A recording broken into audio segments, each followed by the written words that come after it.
हमारी ज़मीन के समंदर दुनिया की कुछ हैरत अंगेज मखलूक़ात का घर हैं। डेविकल व्हील से लेकर नाजुक समंदरी कछुओं तक ये जानवर लाखों सालों से समंदरों में जिंदा हैं।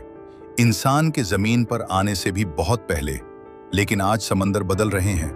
आलूदगी, प्लास्टिक का कचरा और इंसानी सरगर्मियां समंदरी हयात के लिए हर रोज नए खतरात पैदा कर रही हैं। इन खतरात से सबसे ज्यादा मुतासिर होने वाले जानवरों में समंदरी कछुए शामिल हैं। समंदरी कछुए अपनी जिंदगी में हजारों किलोमीटर का सफर करते हैं। वो खुराक के इलाकों और अंडे देने वाली साहिली जगहों के दरमियान हिजरत करते हैं और उनकी बका के लिए साफ और सेहतमंद समंदर जरूरी हैं। लेकिन अफसोस कि आज के समंदर इंसानी कचरे से भर चुके हैं।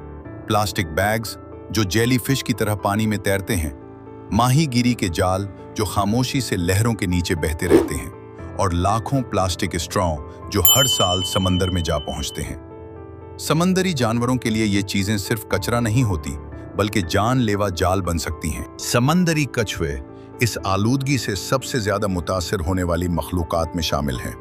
अक्सर कछुए प्लास्टिक के थैलों को जेलीफिश समझकर खा लेते हैं, मगर ये प्लास्टिक उनके मैदे में फंस जाता है और उन्हें आहिस्ता आहिस्ता मौत के करीब ले जाता है।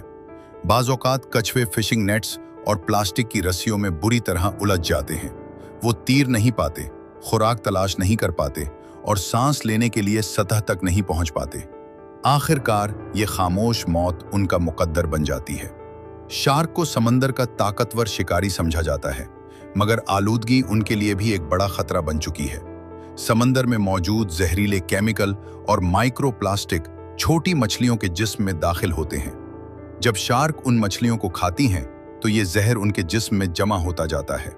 ये जहरीले मादे शार्क के आसाबी निज़ाम और तौलीदी निज़ाम को मुतासिर करते हैं, जिसके बायस उनकी नस्ल को शदीद खतरात लाहक हो रहे हैं। व्हील मछलियां, जो ज़मीन की सबसे बड़ी मखलूक समझी जाती हैं, वो भी इंसानी आलूदगी का शिकार हो रही हैं। कई बार मुर्दा व्हील साहिलों पर पाई जाती हैं। जब साइंसदान उनका मुआयना करते हैं, तो उनके मैदे से प्लास्टिक की बोतलें, थैले और मछली पकड़ने वाले जाल निकलते हैं। एक व्हील के मैदे से दर्जनों किलोग्राम प्लास्टिक निकलना अब कोई हैरत की बात नहीं रही। ये प्लास्टिक उनके मैदे को भर देता है और वो भूख से मर जाती हैं, क्योंकि वो मजीद खुराक नहीं खा पाती। सी लायंस और दीगर समंदरी जानवर अक्सर फिशिंग नेट्स में फंस जाते हैं।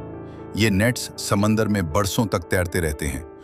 ये खामोश जाल हजारों जानवरों की जान ले लेते हैं। सी लायंस जब उन जालों में फंस जाते हैं, तो उनके जिस्म पर गहरे जख्म बन जाते हैं। वो तैरने और शिकार करने के काबिल नहीं रहते और आखिरकार कमजोरी और भूख की वजह से मर जाते हैं। छोटी मछलियां माइक्रो प्लास्टिक के जर्रात को खुराक समझकर खा लेती हैं।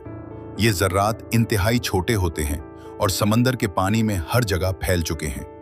जब बड़ी मछलियां उन छोटी मछलियों को खाती हैं, तो ये जहरीले जर्रात उनके जिस्म में मुंतकिल हो जाते हैं। इस तरह ये आलूदगी पूरी ग़िज़ाई ज़ंजीर में फैल जाती है। यही ग़िज़ाई ज़ंजीर आखिरकार इंसान तक पहुंचती है, क्योंकि इंसान उन्हीं समंदरी मखलूक़ात को खुराक के तौर पर इस्तेमाल करता है।